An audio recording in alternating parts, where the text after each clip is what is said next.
Alors maintenant, Éric Charlebois. Éric Charlebois a été 2 fois lauréat du prix Trillium Poésie, du prix de Poésie Trillium, pardon.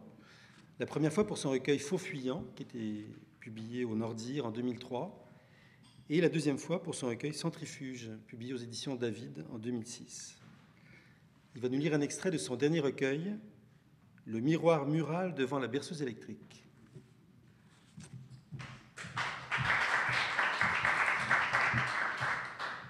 Voici, c'est un extrait de Testaminet Light Bright, comme Marc vous l'annonçait. G, gris.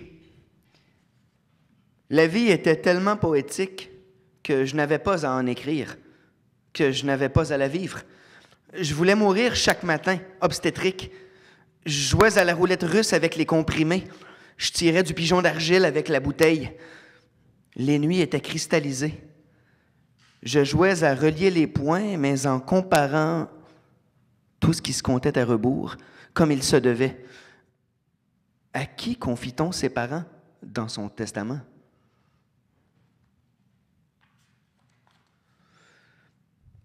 Les avant-midi avaient un arrière-goût d'effluve d'aspartame. L'émetteur de mon téléphone était ivre. Son récepteur était un entonnoir. L'afficheur de l'horloge numérique indiquait toujours la même heure, soit le jamais. Les nuits étaient blanches comme un embaumement. Les jours étaient jaunes comme une oxygénation. Je jouais du surligneur sur le guéridon de zinc devant le prix Dieu. À qui confie-t-on ses parents dans son testament?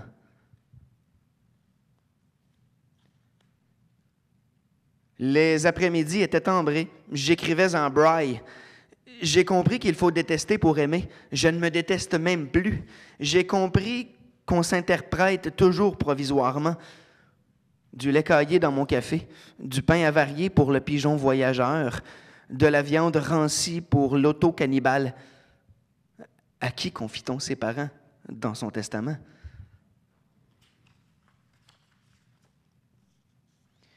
Le miroir était un carnier. J'ai pris mon crâne rasé dans mes mains innocentes, puis je l'ai frotté pour qu'en sorte un génie. Tu es apparu. Tu as jeté de l'ombre sur mon ombre, gris, asphaltérité.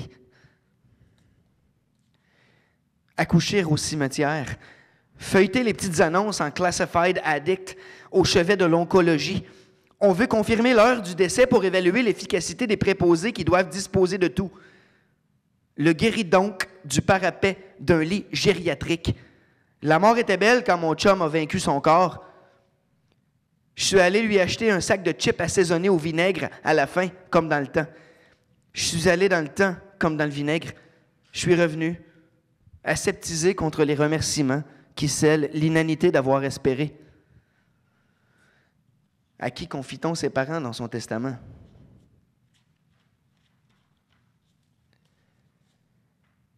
J'entrais dans mon estaminet. La tour de l'horloge soutenait le faîte de mon arcade sourcilière.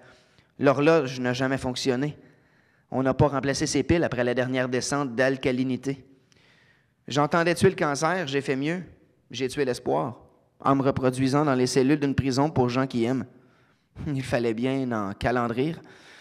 La trame musicale survit toujours au drame. Cocaïne. J'entrais dans mon estaminet comme on entre dans la mécanique d'une horloge, les yeux en ampoule, les mains en sable de Gobi, le nez en bourdon, le mauvais fils à retordre pour tout suturer, la mort kleptomane au bout des ongles, des deux mains poignées, en enseignant les balafres dans les yeux du miroir. C'était fini. Ça le demeure. J'ai uriné jaune comme un jonc. J'ai souri jaune comme des photos d'époque de jamais. Je me suis allumé une cigarette et j'ai tracé mon fil d'Ariane avec les cendres pour ne jamais le retrouver. Le testament, les cristaux et les comprimés jaunissent comme le bout des doigts. La vie est belle. Je me suis procuré des livres, des albums de musique, des bouteilles vides à emplir de sable afin de m'assurer que soient toujours combles mes plages horaires. Les coquillages ne sont toujours que des épaves. Seules les mains et les lèvres sont naufragées.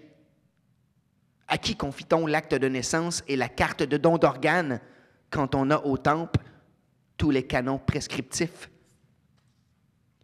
J'ai commencé à peindre par numéro.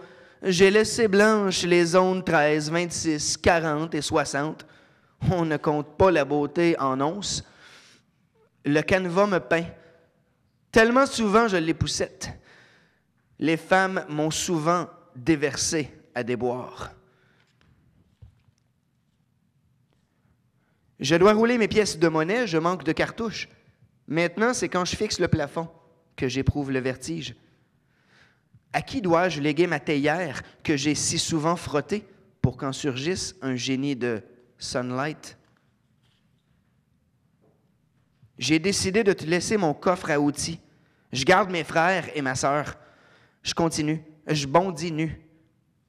Je n'ai pas l'intention de rénover quoi que ce soit. Je construirai tout.